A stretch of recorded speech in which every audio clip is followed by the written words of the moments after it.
There were literally about 10, 11 people in the room. It was a Yeah. Tuesday night show, 10 o'clock. And it was hard to connect. So the comic that went like two spaces before me, he gets up there and he's like, well, this is a festival. I can't believe this. There's nobody here. I'm not wasting my time. I'm out. And everybody was just like, oh, wow. So I just told myself, hey, man, just get through it. You know what I mean? Just finish. Yeah. I'm still working on connecting with a small audience in the main room because it's kind of quiet in there.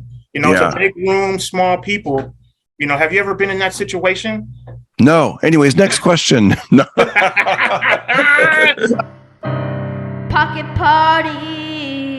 And we're back. Hey, everybody. It's your host, Darren Carter, the party starter, and a special edition of the Pocket Party podcast. We have the one and only Rob Cook. How are you, Rob? What's up, Darren? I'm good, brother. How you doing? I'm good. I love hearing about your journey. I started comedy back in the 90s, and it's interesting, like how things have changed, with now. And I love hearing how, starting now, what it would be like. When did you start your stand-up comedy journey? I started when I was 19. So that's when I just, said, let me get on this stage and just see if I can connect with the crowd. And I really loved it at that time, for sure. That's good. And then did you, I was trying to go more for like the years. That was like, so you started like in the 2000s, like. Yeah, I started like, I'd say early 2000s. Started there, and then my main club was like Laugh Factory, just because they liked the clean stuff. So I was kind of in my career, so I was just rolling there. Oh wow! And then during the pandemic, did you you were doing Zoom shows? I would imagine, or did you just put comedy on rest and focus on other things? Or I'll be honest, I got married in 2020. I also got a license to do therapy, so I'm in my office right now. Yeah. So I kind of walked away. I was just like, you know what? Let me just focus on being a therapist, focus on, my marriage and this and that. But the funny thing is, man, the marriage just, it brought out just natural comedy, events and things I can talk about. My wife was like, you're still doing that? I thought we were just going to live our happy life. But I'm like, babe, I need to do this. And I feel like comedy just makes me a better person so I can be a better person, Yeah, that's good. See, now I was already doing comedy when I met my wife, so that in a way that helped because it was like, I don't want to sound like I'm all talking tough. Like she's gonna. I know my wife's gonna see this, so it's like same. I was gonna be like, I'd already been doing. I was like, welcome to the lifestyle, honey. No, but it was in a way, it was like, it works for us because. Quite frankly, we've been married 25 years now, but, she'll be like, are you going to go out tonight? Go, I need my space. Go do a set, go do a show. In the early years, I see in relationships with comedians, a lot of times the wife wants to, they want to go along or they feel like, hey, what you're doing is taking time away from our time. So I'd say like, for me, I try to like, spend as much time during the day or other times or even nights, but then go do the stand up and get out there and eventually I'm sure she'll like it to where it's like, oh, okay, cool. I can do my own thing while he's doing his comedy and then, come back and report like how it went or whatever. And that's cool that you were, doing comedy when you met your wife because she, knew what to expect. She knew how you, would move every night or every other night to get to a mic or a show. Honestly, and my wife's going to see this. Sorry, babe, I got to tell everybody. But when we were dating, I would just go out for fun to do the mics. And it was just kind of like a hobby. So, I would just, I wouldn't really tell her. Yeah. And then once we got married, I got to go to the store. Then you get out there. Hey, two guys walk into a bar. All right, I got to go. Yeah. Right.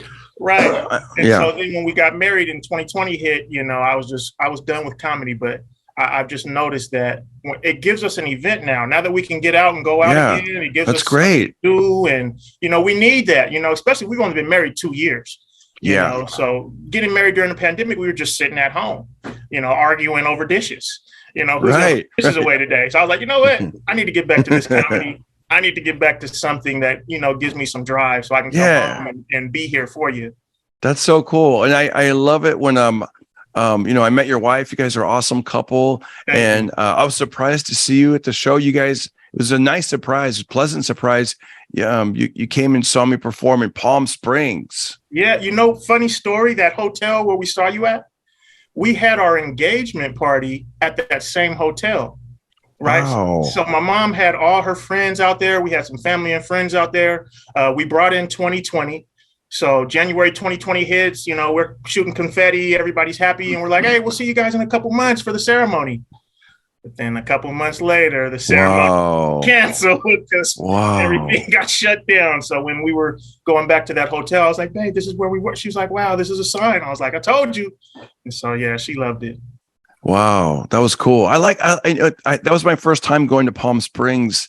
Really, I mean, I'd perform near there, or I'd stay like at a hotel, like in I don't know the area that well, but there's a couple towns that are near Palm Springs. Yeah, and that was my first time actually staying in downtown Palm Springs, walking around, seeing what the vibe was like. Nice spot, huh? You know, it's so nice, and I've become a kind of a Frank Sinatra fan in the last year. So I'm playing this Frank Sinatra tunes in my hotel room. Actually, it's funny. On the way there, I Googled Frank Sinatra's home, and I'm like, I'm going to go because I knew that it was open to the public, like you could rent it out, and so I Googled it and I went there to his street, and it was neat. It's called the Twin Palms House, and the whole vibe was just really cool. And then the comedy show was great, and we love the comedy show. And there was like a big there was the end of a hurricane, right? Like the little tail end of the hurricane that was passing through, and there was like all these flash flood warnings. Did you guys get rained on? It was a little bit of light rain. It wasn't too bad. Palm Springs can get very hot, man. It can get very hot. So we were happy that we weren't just out there in the heat. But man, we had such a great time. And you know, on the topic of wife jokes, you have met my wife. She was so happy to be there. How do you have to run your wife jokes by your wife and just ask her, hey, is it okay if I say this? Or you know what I generally do? What I find is, well, number one, the number one filter, I don't make fun of like anyone's appearance, you know, or anything that, and also audiences don't like it either. Like, you know, they don't like to hear a comedian bash their wife. So I always do it in a fun way. But here's the number one thing that I do. I make sure it's funny before I even like tell her about it. Usually, like, I don't want to, it's hard to be like, hey, I just saw this funny thing. And then I tell her that they're never going to, you know, they're most likely not going to approve of it. So make sure it's funny. I make sure it's funny. And then once it's funny, then it's funny. Then it's a lot easier to go with, you know? Okay. Like, for example, I got some jokes about my wife. She hates when I leave my laundry in the dryer, you know? And then, so she's like, get your laundry out of the dryer, this and that. Yeah. So one day she told me, you know, put your clothes away. And I took the clothes to the room, but I had a funny joke that I wanted to work on. So I'm writing my joke. She comes in. She's like, oh, you're writing jokes. I told you to put your laundry away. Give me your folder. I'm like, hey, come on, give me my folder. That has jokes in it, you know? So something like that she was like okay with. So I do have to ask her first, though. Like, hey, is it okay if I say this? Yeah. I would try like, and that just comes with, like I'd say more experience. Like I would just try like, you know, okay, I'm going to be doing this dry bar special, and it's really popular on YouTube. I don't know if you've seen like these dry bar specials, but that might even be something you'd want to do. You know, they want to be clean, and even the video, it said like the welcoming videos, they said, think somewhere between a church and a corporate gig. They go, that's the level that we're trying to do. And they said, you can do jokes about your wife. They said, but just let the audience know that you love your wife. Okay. You know, so, you know what I mean? Like, that's what they really wanted. Otherwise, sometimes jokes can take like a dark tone and the crowd's like, you know. Mm-hmm. So, like I said, what I always do is I make sure it's funny. And before I even presented it, I guess a lot of my jokes about my wife, usually she's the hero in the joke, you know, in a roundabout way. Like that seems to work, you know, like, and when I say the hero, like I usually have her say the funny lines, you know, or whatever, you know what I mean? So then afterwards, people are like, I want to meet your wife, or, you know, that kind of thing. Like, you know, but I had to learn that though, because sometimes I would say the line and it wouldn't quite hit like that. And, you know, and then the crowd starts groaning, and then they start feeling bad for me. And I'm like, okay, I gotta walk this line. It has to be funny, not like, you know. Okay. Hey, we were watching that Ginger's Crazy. And you did talk about, I think your wife is Armenian. You were like, oh, yeah. She's got come on, my kid come out. Come on, bro. Oh, yeah. She felt cool with that? Like, Yeah, there was, because that's a joke. Yeah, that one was, hey, my wife's Armenian. I go, what's it going to be like, a redhead dating or mating with an Armenian? Like, and then I would just combine like both things. Like, is the baby going to come out, with an orange unibrow? And then I would take the mic, come on, bro, what's going on? Walking around the delivery room with it, my chest there's itchy, bro. I got the polyester onesie. And I'm like, baby, get in the stroller. That's not Mercedes, Yeah. Yeah, that was cool. We even made a cartoon of it, like a cartoon. If they go to YouTube and look up Darren Carter Armenian baby, there's a whole like cartoon. And my cousin, he's an artist and he works for South Park, and he was kind enough to put that cartoon together. He basically did a cartoon of my stand up. Nice. And see, my wife's Latina, so her being Latina, myself being African American, there's just so much material there. Exactly. Oh, it's great. Yes, it's already. I can already. Yeah, you talk about the gatherings or the different foods, and yes, there's a lot of and then there are some people that won't like it. Like I remember when I auditioned for Last Comic Standing, one of the judges didn't like it. He goes, not my kind of comedy, because he figures it was just too easy or something. Like, okay, my wife is this, I'm this, what would that be like? But I'm like, I'm sorry, dude, like it's still funny. Yeah, sure. Yeah, and that's another thing, these contests, you got to kind of, there's no rhyme or reason sometimes why they actually, I would take that back. There is a rhyme and a reason, because sometimes when you do like a comedy contest, they might choose a certain person because they're represented by people, or they got this agency, or they know that Rob Cook's got a 3-picture deal with Sony, like he's going to win this contest, Mm-hmm. And then, so the contests, I've always I did them a little bit in the beginning, and then I kind of learned like, oh, this isn't fair. Like it's who brings the most friends, or who has the biggest agency, or Yeah, I'm glad you mentioned that, man, because I'm kind of at that point in my career where I'm just submitting my tape and trying to get into festivals and contests. And to that point, there was a contest I was in, and the person who won, the girl who won, I mean, she was cool, and I don't want to bash, but she had like 15 people there. Yeah. So they kind of gave her the win. I know, exactly. It's like, I mean, I guess like if you just go in with that attitude of like, hey, it's, I've already lost this thing, let me just shine and do my best, then you're probably better. And then it does get your name out there more. There are people that win these big contests, and then now they're like, so you could, I mean, you absolutely could win a contest. And then the festivals are great, because when you do a festival, that's another place, because they might not see you performing at the Laugh Factory or the Ice House, or the Comedy Chateau or the Improv or wherever, but the people that could help your career quite possibly could be at the festival. Okay. I'm glad to hear that, man, because I just did my first festival. I did it last summer, and then, fortunately, I did make it to the Best of the Fest, but I was so stressed out about it. Like, man, I got to make it to the fest. I had such a great performance, but, I'm not going to do that anymore. I'm just going to go in there and just be the best that I can be, and, deliver my jokes and my punchlines with good timing. And if I can do that, then I'm satisfied, Yeah. I the first festival I ever did, I had a lot of luck, so I realized, like, so after that, I thought festivals, like big things happen. And I realized, because I did some festivals after that, and I found out that sometimes it doesn't mean anything. And that can be disappointing, because, where you're like, what I mean? Like the very first festival I did, it was in San Antonio. It was produced by Showtime. It was called the Latino Laugh Festival. And I'm not Latino, but, the producers saw me at the Comedy Store. And in that part of my act, I was talking about growing up in Fresno in a Latino neighborhood, having red hair, standing out. And I would do the characters where they're like, they call me Rooster, where they'd be like, hey, what's up, Rooster? Do my homework. And I have my backpack, and why you guys call me Rooster? And I would tell these great stories about growing up in Fresno, trying to fit in. And the guy goes, oh, can you do that at the festival? So then I showcased, I got in the festival. They flew me out there, and they filmed it. It was on TV. It was hosted by Paul Rodriguez. And from that festival, I got my first manager, my first agent, and then boom, I was in show business. I was like, whoa, I'm auditioning for movies. And so that was like a big deal for me. Like it really bumped everything up. Okay. I was also young. I think when you're like, sometimes when you're, a little bit younger, they're like, let's bet on this horse, And so like, I was like, yeah, I would, and I wasn't even ready really. I mean, there's certain things you're just not ready. I wasn't ready for certain things, like here's a movie script. And then you got to memorize all these lines, all these scenes, like, oh geez, and then I did other festivals and I would do like best of the fest. And then I remember I remember I was best of the fest and I was the last comic on, like I was the closer.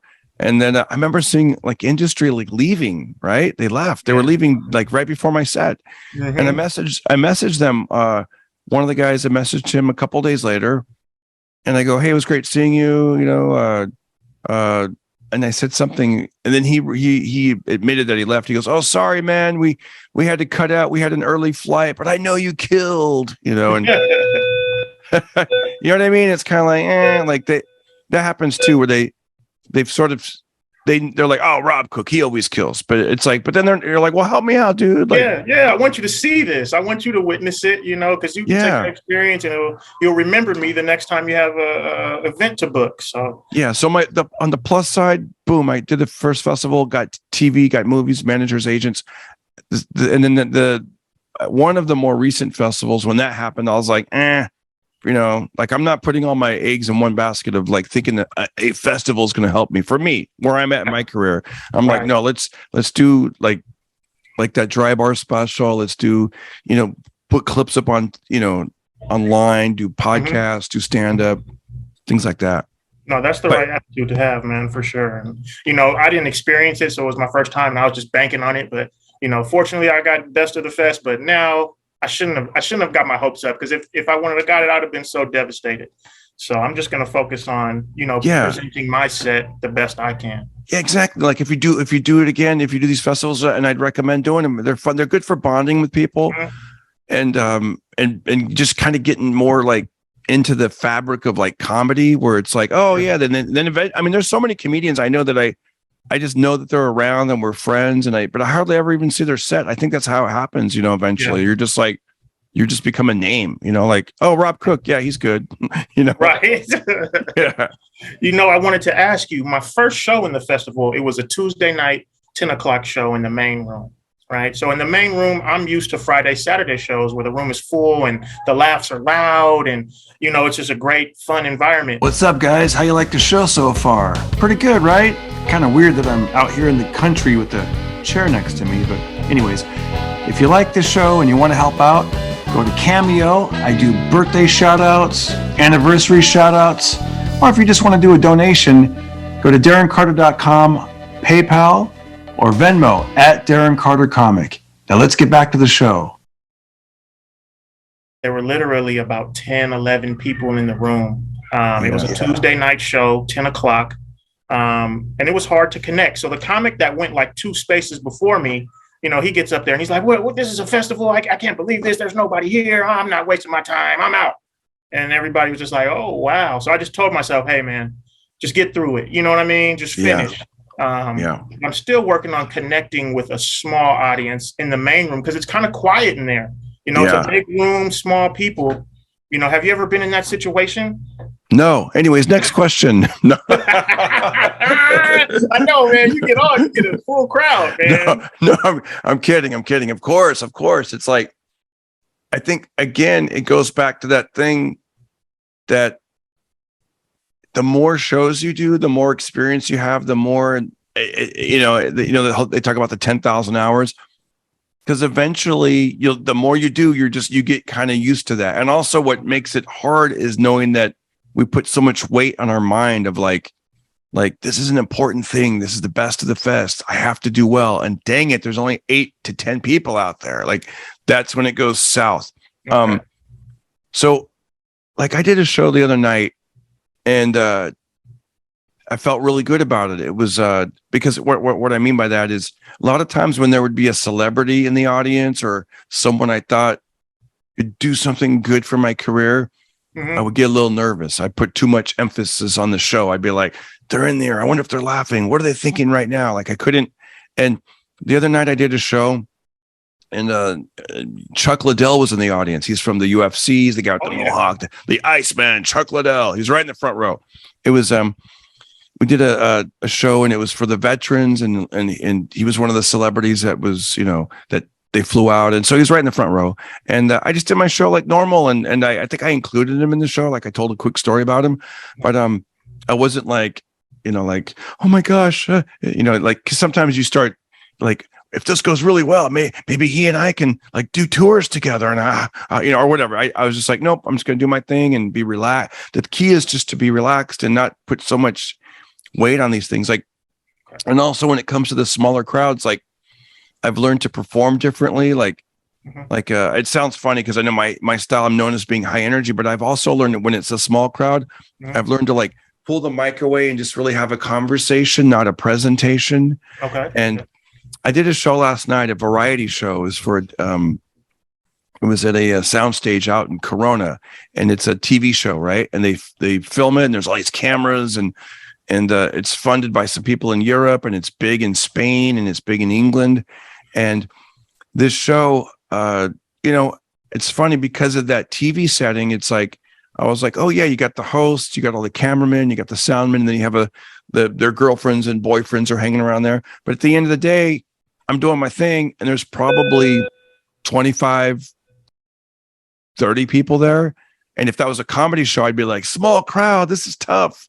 If it was a special, it's the best of the fest. Here he is. And then I'd be like, dang, 30 people. Because in my mind, I'm like, best of the fest, or it's a TV taping, or like a big, something important. But if it was just like this in my mind, I'm like, oh, this is cool, man. Like, I'm glad there's actually like some people here.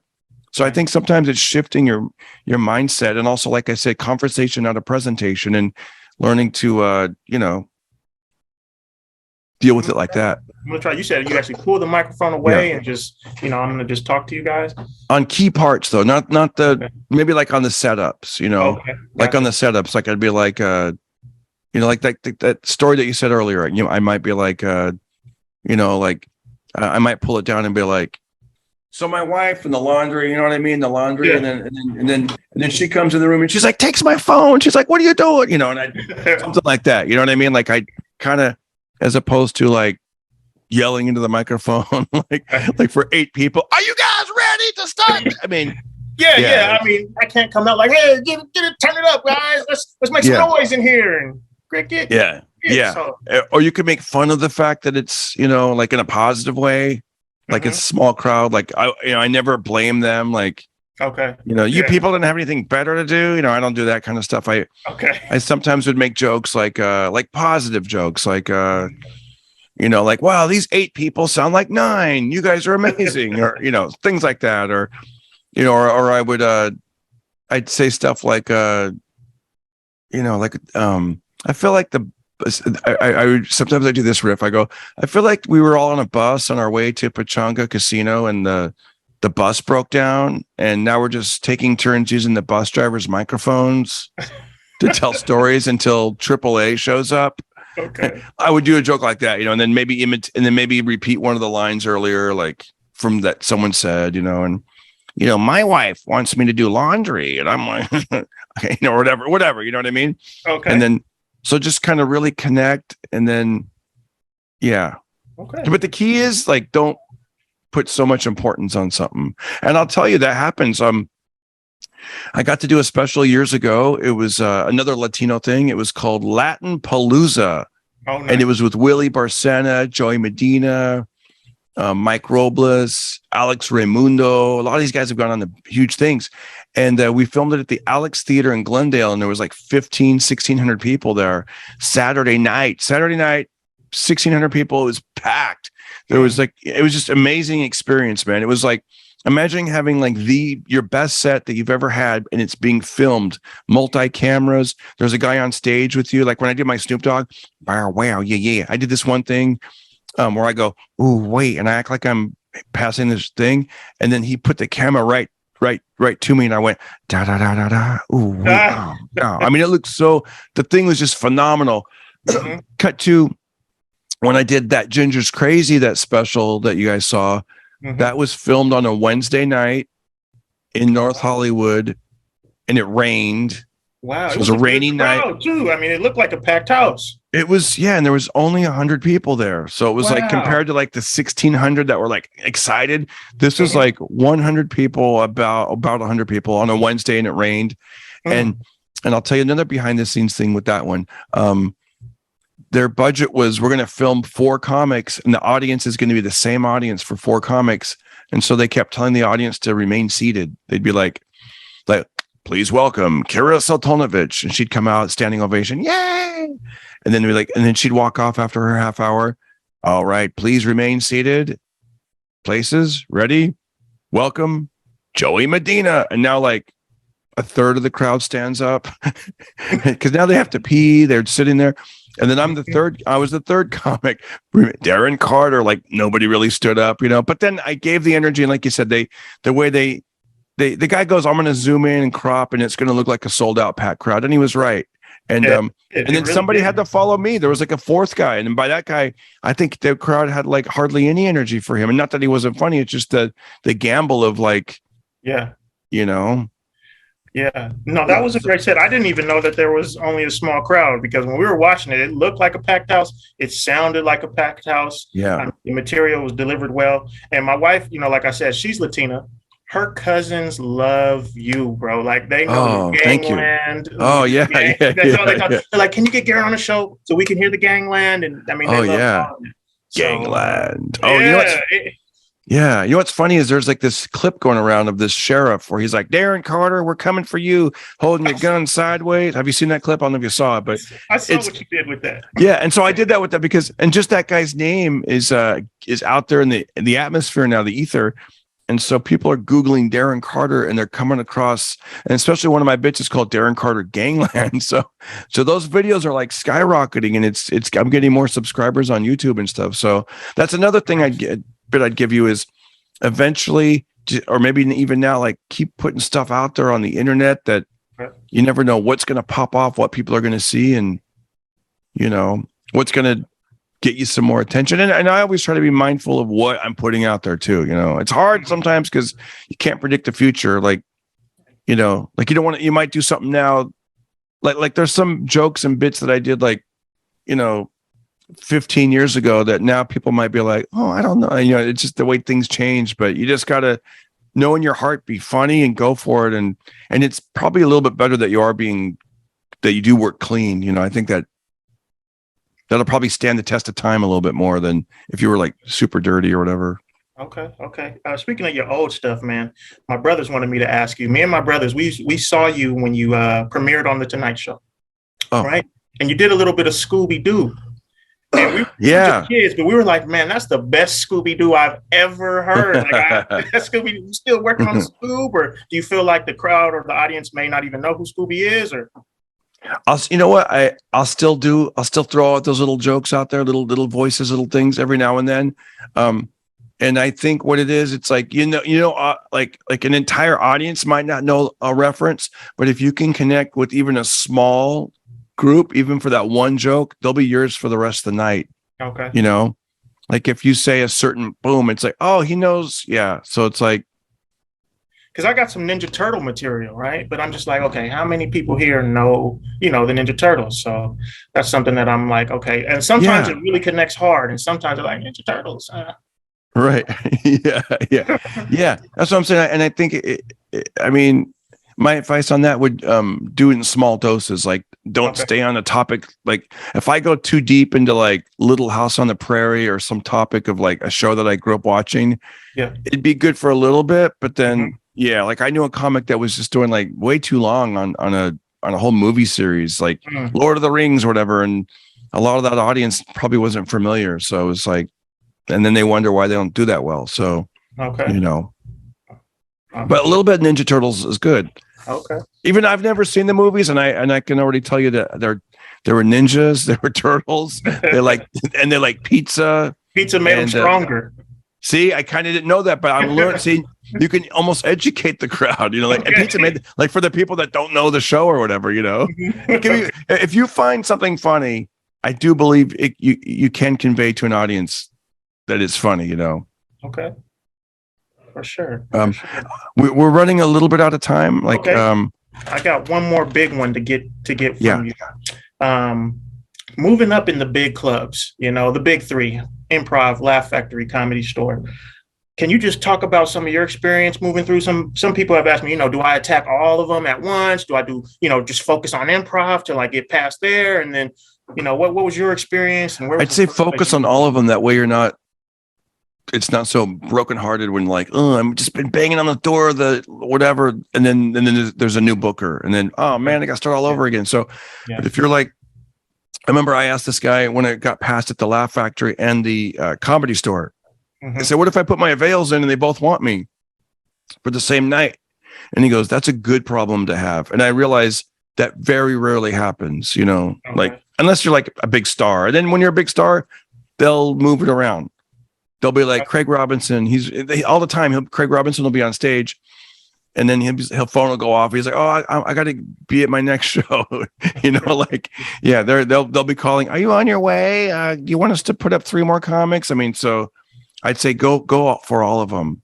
Okay, for sure. I mean, I focus on Hollywood Improv. That's like the one I've been really going to. That's great. All year. It's a tough mic because it's just a whole bunch of comedians. Everybody's hoping that they get their name pulled from the bucket. The booker's in the room and the top 2 sets get a showcase. So nobody wants to laugh too loud, to help the other people. I don't mind laughing for other people. I thought I was going to get set of the night a few times. It hasn't happened for me yet. But have you ever been in a room with just other comedians hoping to get their shot? And toughest crowd, man. That's the toughest crowd. I mean, I literally, when I moved to LA, I'd already been doing comedy for about 6 years. Like even headlining like smaller rooms and like places where I could really stretch out. And then when I moved to LA, there was a comic I met at the Laugh Factory in the open mic line. And he goes, hey, let's go to this place in Venice. And I went there and there was like 30 people and it was packed. I was like, great. Turns out all 30 of those people were comedians waiting to go on. Yeah. And it was just tough, man. Especially when you guys all the, like you said, the energy of that. And you start to see each other all the time. Then you're not even surprised by jokes. And also it could start going negative to where the only thing that gets laughs is shock humor. That's why a lot of if it's a pyramid, the guys at the comics at the very, very bottom, they're just trying to shock each other and go really dirty and kind of gross sometimes just to get the laugh of like, ha ha, but that doesn't necessarily work in the real world, you know? Yeah, no, that's been happening, man. People have been saying some wild stuff just because, it shocks people and it gets a reaction. But but then they're stuck at that level for 12 years, They're gonna be that's what I mean. King of the open mics. Who wants that, Right. I'd rather write, stay true to who I am. I got therapy jokes, therapy, and write, tell my story instead of going down that road just to get a laugh. And also, and then there's a little timer over here. It says we have about 5 minutes left. No I would say, and just keep doing stuff like you do some places you learn. I learned this from a comic. You go, some rooms you go to shine your shoes. Other places you go to show them off. So maybe like the improv, that's where you go to show them off. Like, ta-da, I got these great. But other places like, wherever you can get stage time out in the IE, wherever, bowling alleys, like these performance places where you can do 20 minutes, 15, 30, all that kind of, that's where you really develop like becoming like the ebb and flow of a comic and the pace of your show and stuff, because just doing those Hollywood sets where you got to keep it tight, that's hard to grow as a comic, I feel. Okay, for sure. Now I'm going to be looking for more stuff because I'm getting booked in backyards. I'm doing birthday parties, different things. That's like great. That. I have more time. I'm in living rooms, whatever those venues are in the IE, and it's been great getting more time. I love it. The one thing you could help on that is a good sound system, and also distraction is the enemy of comedy. I read that in Steve Martin's book. So anytime there's like a TV that's on in the background and they're like, no one's watching it, well, let's just turn it off, because you want all the focus to be on the performer. So there's like a distraction, it is a little bit difficult. Like if there's a dog running around, be like, hey, can we get the dog, put the dog somewhere? Like all that's going to help your show.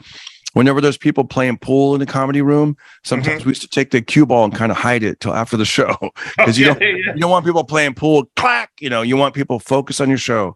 Even if it's a sports bar, let's turn the TVs off. Yeah, I'm doing pizza parlors and those kind of settings. And maybe I did notice people were watching the game, and it's like, okay, I'm here, guys. Hey.